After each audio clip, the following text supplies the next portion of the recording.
고백하겠습니다. 하나님 아버지 감사합니다. 나는 하나님의 사랑과 축복을 받는 행복한 자녀입니다. 아멘. 할렐루야. 많은 분들이 한국에 출타했습니다. 지나간 주간만 해도 한 10분 정도 출타를 했는데 그 여정이 또 복되기를 우리 함께 기도해 주고, 우리 다음 주일날은 짓들이 행복, 광주에 있는 짓들이 행복교회가 봉헌식을 하게 됩니다. 여러분들 함께 기도해 주시고 축하해 주기를 주님의 이름으로 축원을 드립니다. 오늘 말씀은 이제 한 배를 탔습니다 라고 하는 겁니다. 한번 따라합시다. 이제 한 배를 탔습니다. 도망가면 다 죽습니다. 오늘 본문의 말씀은 바울 사도의 마지막 여행이 될 로마로 향하는 항해의 내용이 기록이 되어 있습니다. 우리가 31절과 32절만 읽었지만 여러분 27장 전체적인 장을 통하여서 바울의 항해를 기록하고 있습니다. 바울이 늘 소망하던 로마에 가서 복음을 전하고자 하였던 마음이 하나님의 계획에 의하여서 실행이 되고 있는 사건을 말씀하고 있습니다. 사도 바울이 로마로 향하던 여정은 마치 그리스도의 여정과 같은 상황을 보여주면서 우리의 성도들이 가져야 할 사명적 삶에 대해서 가르치고 있음을 듣게 됩니다. 오늘 본문은 사도 바울이 죄인들과 로마 군인들 그리고 그곳의 선원들이 같이 한 배를 타고 움직이듯이 우리의 모습도 어쩔 수 없이 불의한 자들과 세상이라고 하는 한 배를 타고 같이 움직이고 가게 되지만, 교회와 복음에 대해서 무심한 자들을 어떻게 인도해야 하는지 성경이 사도 바울을 통하여서 우리 가운데 가르쳐 주고 있게 됩니다. 골로새서 2장 8절의 말씀을 보면 누가 철학과 헛된 속임수로 너희를 노략할까 주의하라. 이것이 사람의 유전과 세상의 초등학문을 쫓음이요 그리스도를 쫓음이 아니니라 라고 이렇게 말씀을 하게 됩니다. 저와 여러분들이 사도 바울의 특별한 믿음, 사도 바울이 가졌던 특별한 비결은 결과적으로 예수를 쫓아 산 것이라고 하는 반대적 말씀을 통하여서 저와 여러분들은 듣게 됩니다.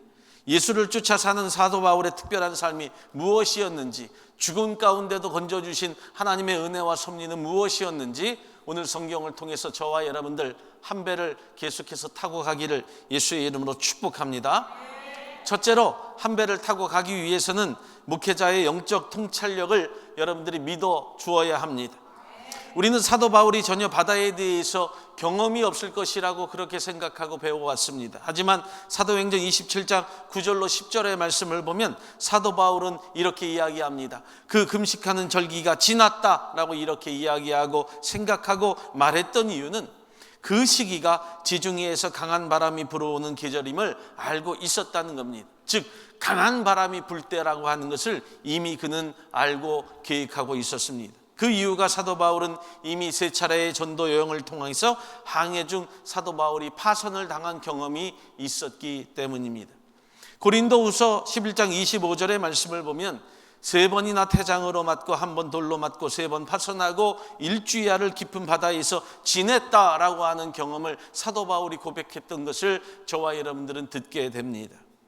하지만 이런 세상적 경험보다도 사도 바울에게 있어서 더 중요한 경험이 있게 됩니다. 그것은 사도 바울이 있어서 세상적 경험보다는 신앙적 영적 경험으로 말미암아 하나님의 말씀을 듣고 하나님의 계시를 알고 있었다는 것을 알게 됩니다.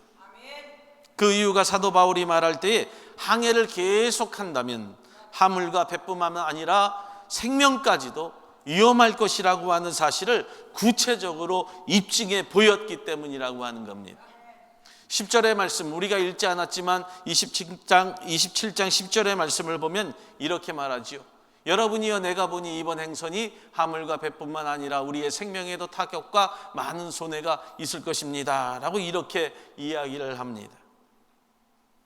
앞으로 일어날 일에 대한 영적인 통찰력을 가지고 그 사실을 증명하게 되었던 것입니다.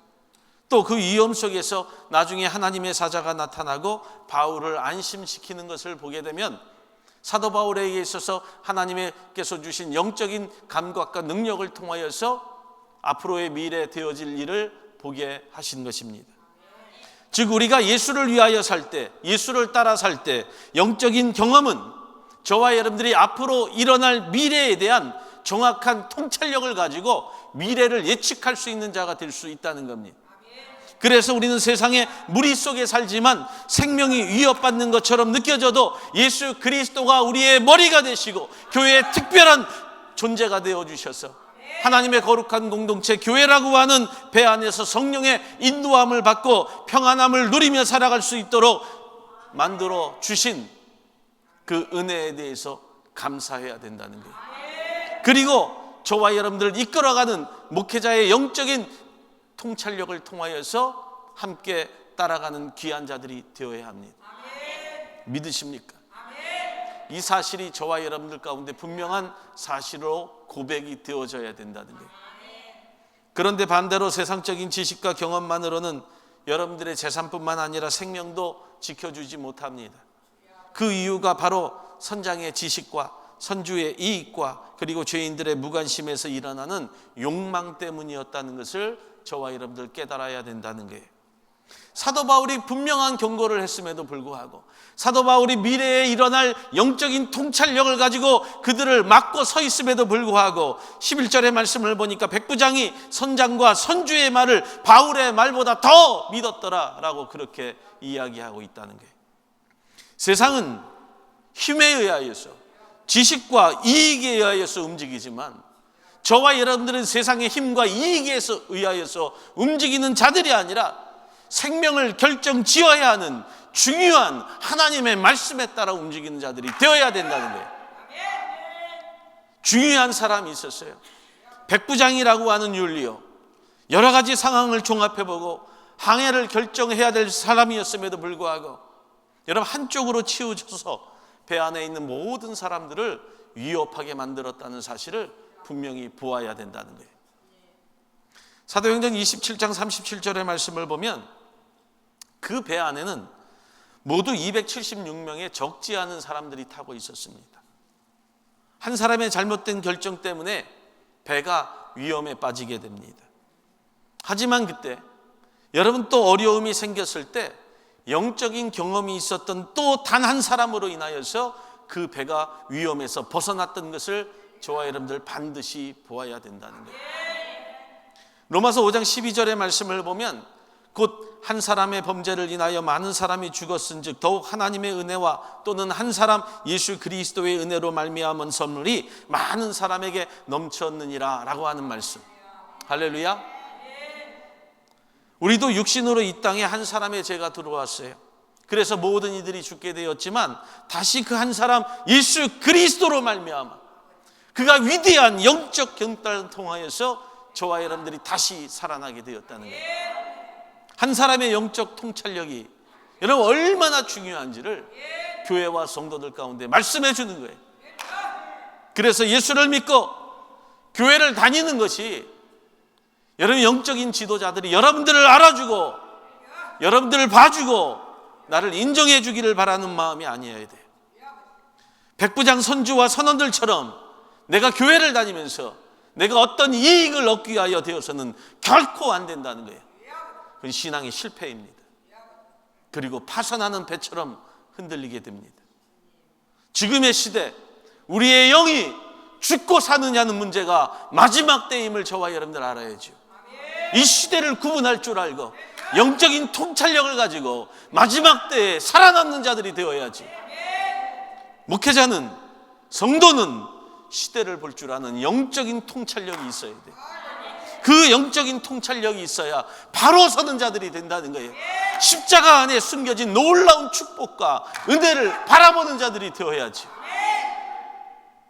사랑하는 여러분, 저는 여러분들의 비유 맞추고 제가 I love you 하려고 이곳에 온 게 아니에요. 정말입니다. 제가 여러분들 비유 맞추려고 집들이 교회 부임한 것도 아니고 I love you 해주려고 온 것도 아니에요. 그래서 영적인 통찰력은요, 때로는 사도 바울과 같은 경고와 강한 어조와 선택이 필요할 때가 있어요. 그러면 백부장과 선원들처럼 자신들의 경험을 내세웠죠. 자신들의 이익을 내세워서 반대하는 분들도 있을 것이고요. 싫어하는 분들도 있습니다. 그리고 묶여가는 선원들처럼 여러분 무관심한 자들도 있게 마련이에요. 그런데 그때 목회자인 자들이, 성도인 자들이 자신의 이익을 생각하고 영적인 중심을 잘 잡지 못하면 어떻게 되겠습니까? 폭풍우를 만난 것처럼요, 이리저리 떠밀려 다니다가 결국엔 견디지 못하고 여러분 파산하게 되는 거예요.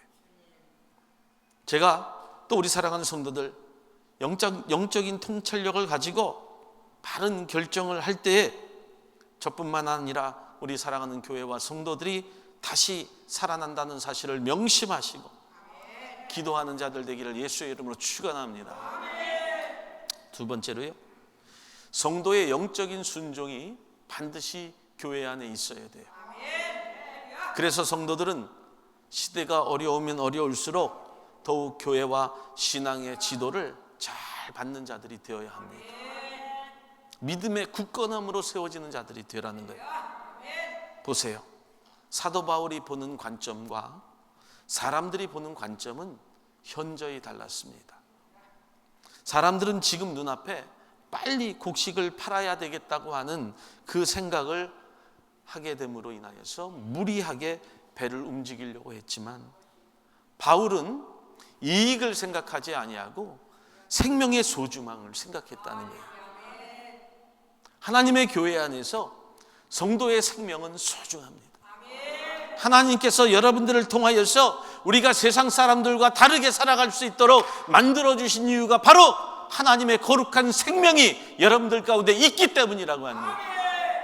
성도는 먹고 사는 문제로 살려는 것보다 하나님의 거룩한 교회라고 하는 공동체 안에서 저와 여러분들이 생명을 먼저 생각하고 예수 그리스도 앞에 영적인 말씀을 통하여서 순종하는 일이 더 먼저라고 하는 거예요. 믿으십니까? 제가 그래서 여러분들에게 교회에 오면 밥하세요 라고 말하지 않잖아요. 빨래하라고 이야기합니까? 육신적인 일을 통해서 일하라고 말을 합니까? 안 하잖아요. 오히려 영적 순종을 하라고, 하나님의 거룩한 말씀 앞에 순종하라고, 그 순종이 여러분들의 생명을 살리는 일이라고. 그래서 저도 마찬가지로 하나님이 맡겨주신 복된 양들로 잘 양육하고 보호하고 영적으로 책임져야 될 사명이 저에게도 있고 교회에도 있는 거예요. 그래서 하나님의 교회 안에서 하나님이 맡겨주신 양들을 여러분 혹이라도 저와 같은 사람들이 또 성도된 자들이 흔들려고 망치려고 하면서 여기저기 이간질하고 시기하고 질투하는 일은요, 절대로 용납될 수 없는 죄라고 하는 것을 분명히 알아야 합니다. 아주 심각한 죄라고 하는 거예요. 여러분, 우리 사랑하는 지드리 교회 성도 여러분, 우리가 영적인 자들로 말 한마디를 해도 조심히 가려 할 줄 아는 자들이 되어야 돼요. 영적으로 우리의 입술을 구별할 줄 아는 자들이 되어야 된다는 거예요. 이런 삶을 처음부터 살지 못해도 아이고 살 수 있습니다 라고 이렇게 생각할 수 있어요. 마치 교회가 그렇게 안 해도 굴러가는 것 같고 잘 되는 것 같고 성도가 사는 것 같지만, 지난주에도 말씀을 드렸죠. 그런 성도는 시간 문제라고. 그런 교회도 시간 문제예요. 자 보세요. 물론 처음에 그 배도요, 정말 그들의 기대대로 순항을 했습니다. 바람을 잘 타고 가는 것 같았어요. 그런데 13절의 말씀을 보니까 남풍이 순하게 불매 그들이 뜻을 이룬 줄 알고 닷을 감아 그레데 해변을 끼고 항해하더니 라고 이렇게 말하잖아요. 정말 잘 되는 것 같아요. 그들의 바람대로 유유히 바다를 항해하고 나아갑니다. 하지만 바로 이어지는 14절의 말씀, 여러분 틈새도 주지 않아요. 13절로 14절에 이어 얼마 안 돼요 섬 가운데로부터 유라굴라라고 하는 광풍이 일어났다고 성경이 말씀하잖아요. 유라굴로는요, 미친 바람이라고 하는 뜻을 가지고 있습니다. 크게 미쳐서 날뛰는 모양으로 태풍처럼 악명이 높았고 파괴력이 강했다라고 하는 거예요. 시간이 갈수록 태풍의 위력이 더 세지고 커지면서 거의 절망적으로 모든 상황이 바뀌어버렸기 때문에. 사랑하는 여러분, 우리에게 영적인 통찰력, 영적인 깨달음이 없이, 영적인 입술의 고백이 없이 살면 배를 제어할 수 없어요. 이리저리 끌려다니다가 죽게 된다는 거예요. 누구의 말이 옳습니까? 누구의 말이 옳게 됩니까? 정말 바울의 말이 옳았다는 거죠. 18절 이하의 말씀을 보면 풍랑과 싸우다가 모든 짐과 기구를 바다에 버렸는데도 해결할 방법이 없었습니다. 며칠을 지나도 밤과 낮을 구분할 수 없을 정도로 큰 풍랑이 그대로 있게 되어서 다 죽게 되었다는 거예요. 이때 다시 사도 바울이 나섭니다. 21절 하반절의 말씀을 보면 여러분들이요 내 말을 듣고 그에 대해서 떠나지 아니하여 이 타격과 손상을 면하였더라면 좋을 뻔하였느니라 라고 이렇게 이야기해요. 처음의 경고, 처음에 시작했던 말들을 다시 시작하고 있는 거예요. 그리고 이때부터 그 배의 운명이 완전히 바울의 손에 맡겨집니다. 구원의 여망이 사라지고 모든 생명이 경각에 달린 그 최후의 순간에 배 안의 사람들은 죽음의 공포에 사로잡혀서 떨며 절망하고 있을 때 그 배의 지수였던 바울이 모든 것을 버리게 하고 그 뒤에 안심시키고 나아가게 된다는 거예요. 그때 그곳에 있었던 사람들 모두가 바울의 말을 따르게 됩니다. 순종하게 되었다는 거예요. 비록 늦었지만 바울의 말을 믿고 따르게 되자 그 상황에 대한 어려움에서 다시 평안을 얻게 됩니다. 사랑하는 여러분, 사도 바울이 그 배 안의 사람들에게 이렇게 외치죠. 22절 이하의 말씀을 보면 내가 너희를 권하노니 이제는 안심하라. 너희 중 생명에는 아무 손상이 없겠고 오직 이 배뿐이리라. 나의 속한 바 곧 나의 섬기는 하나님의 사자가 어젯밤에 내 곁에 서서 말하되 바울아 두려워 말라. 네가 가이사 앞에 서야 하겠고 또 하나님께서 너와 함께 행선하는 자를 다 내게 주셨다 하였으니 라고 이렇게 말해요. 그러므로 여러분이요 안심하라. 나는 내게 말씀하신 그대로 되리라고 하나님을 믿노라. 아멘. 우리 하나님께 영광의 박수.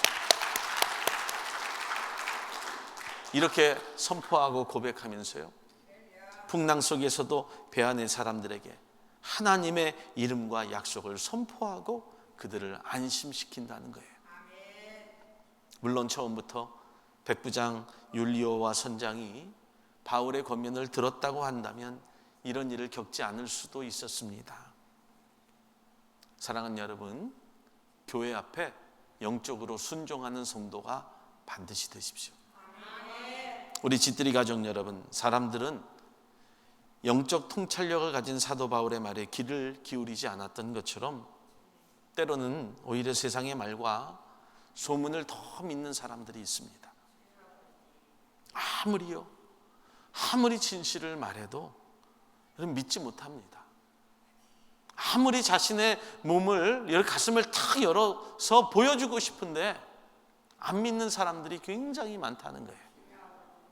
그 이유가 뭔지 아세요? 자신의 생각에 사로잡혀 있기 때문에 그렇습니다. 내 생각이 그렇다는 거죠. 얄팍한 지식 생각 그리고 자신의 이익에 의하여서 내가 움직이고 있기 때문에 남의 말을 믿지 않는 거예요. 그러면 여러분 어떻습니까? 정말 안타깝죠? 어떻게 내 가슴을 열어서라도 좀 보여주고 싶은데 안 믿으니까 정말 미치고 팔짝 뛰겠죠? 제가 모르는 성도들도 많기 때문에 또 우리 사랑하는 성도들 지나간 일이기 때문에 굳이 제가 알려드리지 않으려고 했는데요. 그래도 알아야 될 것은 알아야 될 것 같아요. 지지난주죠. 저희 교회에 편지가 한 장이 왔어요. 저희 교회 이름으로, 장로님 이름으로, 또 지방의 이름으로 편지가 한 장이 왔어요. 내용은 제42차 총회가 내린 결정에 대해서, 문제에 대해서 심심한 사과와 함께 다시는 이런 일이 발생하지 않도록 조치하겠습니다 라고 하는 편지예요. 그런데 여러분, 제가 그 편지를 받고 허망하더라고요. 허망하더라. 이제는 우리가 그 편지가 소용이 없다는 거예요. 이제는 저와 여러분들이 하나님의 거룩한 교회를 통해서, 구원의 방주를 통해서 다 회복이 되고 새롭게 되어서 가고 있는데 편지 한 장이 뭐가 그렇게 중요하겠어요? 다만 처음부터 제대로 된 영적 판단을 해줘야 되는 사람들이, 영적 무지한 자들이 대해서 제대로 판단을 하지 못했을 때 교회 안에 타고 있던, 쥐들이 교회 안이라고 하는 거룩한 배 안에 타고 있던 성도들 모두가 생명을 잃게 될 뻔했다라고 하는 거죠. 그게 문제라고 하는 거예요. 아무리 진실을 말해줘도, 아무리 진실을 요구해도 믿지 못하고 순종하지 못하는 백부장과 선주 같은 분들이 있어서 안타깝다는 거예요. 또 어떤 분들은 큰 배가 멋져 보여서, 여러분 그 배를 건네받았지만 영적인 경험이 없어서 배의 키를 덜컥 잡다 보니까 하나님의 거룩한 교회 배가 망가졌다는 거죠. 하지만 여러분, 그 풍랑 속에서도 진실을 믿은 자들, 진실 앞에 순종한 자들, 말씀 앞에 엎드린 자들, 기도하면서 잠잠히 기다린 자들, 그 풍랑도 다 지나가고 하나님의 거룩한 평안이, 이제 안심하라라고 하는 평안이 교회와 성도들 가운데 찾아왔다는 거예요. 물론 불어닥친 정말 미친 바람 때문에 이곳저곳 부서진 곳들도 있었지만 그곳에 남아있던 사람들이요, 올라가고 내려가고 왔다 갔다 하면서 고치고 다듬고 이제는 적당한 바람을 통하여서 여러분 조금씩 앞으로 나아가고 있어요.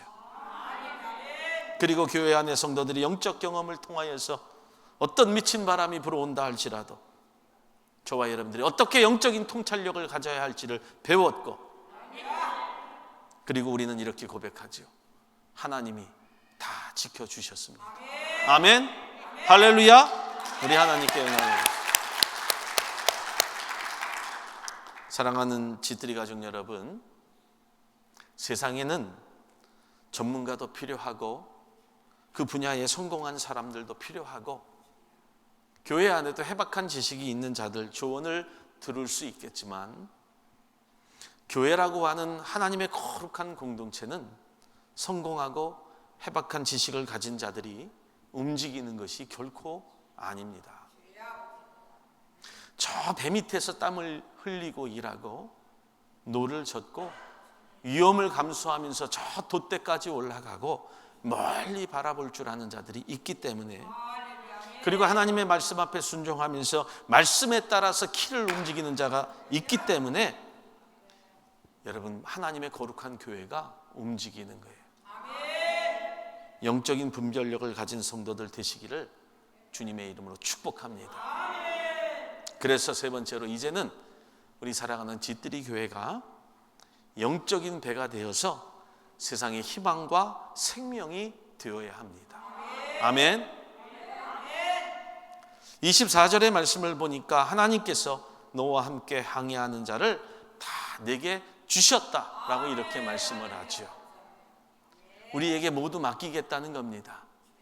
그 풍랑과 어려움 속에서도 견디고 하나님의 말씀 앞에 순종하니 이제는 다 내가 너희에게 맡기겠다. 할렐루야. 저는 이 말씀을 보면서 정말 은혜가 되었어요. 이제 다 너희 쥐뜨리 교회에 맡기겠다. 이제는 다 너희들을 통하여서 구원의 방주가 되게 맡기겠다는 거예요. 믿으십니까? 그 배 안에 모든 이들이 바울 덕에 최소한 목숨을 건지게 되었다는 말씀처럼 우리 교회를 통하여서 최소한 너희 쥐뜨리 교회를 통하여 죽어가는 영혼들을 살리겠다. 하나님의 거룩한 말씀이 너희에게 임함으로 말미암아 은혜를 경험하게 하겠다. 그러니 우리는 어떻게 해야 돼요? 더 교회를 수리하고 더 튼튼히 하고 하나님의 거룩한 교회 안에 성도들이 올 수 있도록 그 자리를 만들어야죠. 25년 전 교회가 탄생할 때에 수많은 배들이 있었어요. 가장 별 볼 일 없고 가장 초라하고 다 끝난 죄수가 타고 있었던 배가 이제는 25년이 지난 지금 유일한 희망이 되어야 되고 생명의 배가 되었다는 거예요. 하나님을 믿는 그 한 사람 때문에 270명이 구원을 받았던 것처럼 우리 짓들이 교회 때문에 많은 영혼들이 다시 살아나야 돼요. 할렐루야. 이 지역을 이끌어 가야죠. 이것이 우리 교회 성도들의, 그리고 교회의 그리스도인의 진정한 역할이고 존재의 이유예요. 영적인 한 사람을 통해서 고통 중에 있던 많은 사람들에게 희망과 생명을 남겨주듯이 마지막 때에 희망과 생명의 역할을 저와 여러분들, 우리 교회가, 우리 다 같이 한 배에 탄 자들이 해야 됩니다. 더 놀라운 일은 무엇인지 아십니까? 사도 바울은 자신의 말을 듣지 않고 행동했던 자들을 보면서 그것 보라고 쌤통이라고 이야기하지 않았어요. 우리 성도들이 해야 할 일이 바로 사도 바울과 같은 고백이에요. 내가 그럴 줄 알았어, 봐봐, 놀리는 것이 아니라 새롭게 희망과 생명으로 이제는 안심하라고, 이제는 다 됐다고 그렇게 말할 줄 아는 짓들이 교회와 성도가 반드시 되어야 합니다. 왠지 아세요? 다 지나간 풍랑이기 때문에 그래요. 지나간 풍랑 앞에 우리가 무엇이 두렵겠습니까? 이미 지나갔고 이제는 우리는 안심했고 우리는 회복이 됐기 때문에 그렇다는 거죠. 사도 바울 25절의 고백과 같이 여러분 안심하시라고, 나는 내게 말씀하신 그대로 되리라고, 나는 하나님을 믿는다고, 그렇게 삶의 아름다운 고백이 있기를 예수의 이름으로 축원합니다. 사랑하는 성도 여러분, 한 가지 우리 짓들이기 성도들에게 선포합니다. 배를 버려두고 도망가지 마세요. 떠나지 마세요. 14일을 풍랑 속에 있던 자들이 지치고 힘이 들어요. 그러자 도망가려고 합니다. 이때 사도 바울이 선포하지요. 31절에 우리가 읽었던 말씀, 바울이 백부장과 군인들에게 이르되 이 사람들이 배에 있지 아니하면 너희가 구원을 얻지 못하리라. 그들이 누구냐 하면 선원들이에요. 선원들이 있어야 배가 움직이지 않습니까? 여러분들이 있어야 배가 움직입니다. 여러분들이 하나님의 거룩한 자리를 지켜야 하나님의 거룩한 교회 배가 움직인다는 거예요. 32절을 보면 이에 군사들이 구명보트 줄을 끊어서 아무도 배에서 탈출하지 못하도록 만들어 버려요.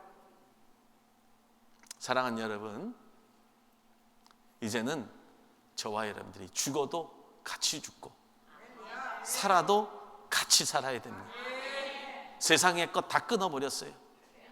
이젠 도망 못 칩니다. 그러자 어떻게 되는지 아세요? 44절을 보니까 그 결과 한 사람도 상함이 없이 나중에 다 육지에 상륙하고 구원을 받게 됩니다. 할렐루야. 사랑하는 지드리 가족 여러분, 교회를 지킨다는 것 참 힘들어요. 당연히 힘들지만 성경에서 배는 언제나 구원과 교회의 거룩함을 상징합니다. 어차피 이미 우리는 한 배를 탔습니다. 짓들이라고 하는 거룩한 한 배를 탔습니다. 때로는 힘들어서 살겠다고 교회라고 하는 방주를 버리고 싶지만, 그리고 나중에 버리면 여러분 살기는커녕 도리어 죽습니다. 이것이 저의 가르침이 아니라 성경의 가르침이에요. 바울이 받은 엄숙한 계시였다는 거죠. 지금 많은 사람들이 구원의 열망을 잃고 얼마나 많이 헤매는지 모릅니다. 좌절하고 절망하면서 많은 사람들이 살아가고 있잖아요.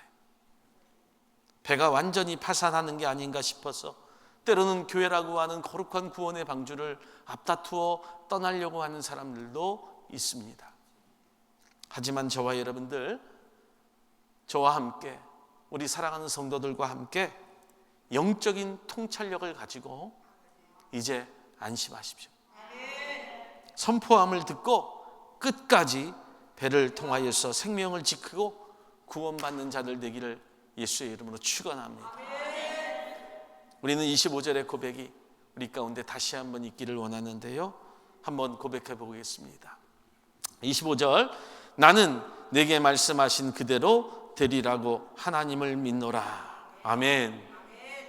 이 사실이 오늘 저와 여러분 하나님이 믿는 자들로서의 삶이 되기를 예수의 이름으로 축원합니다. 축원합니다. 우리 하나님께 영광의 박수.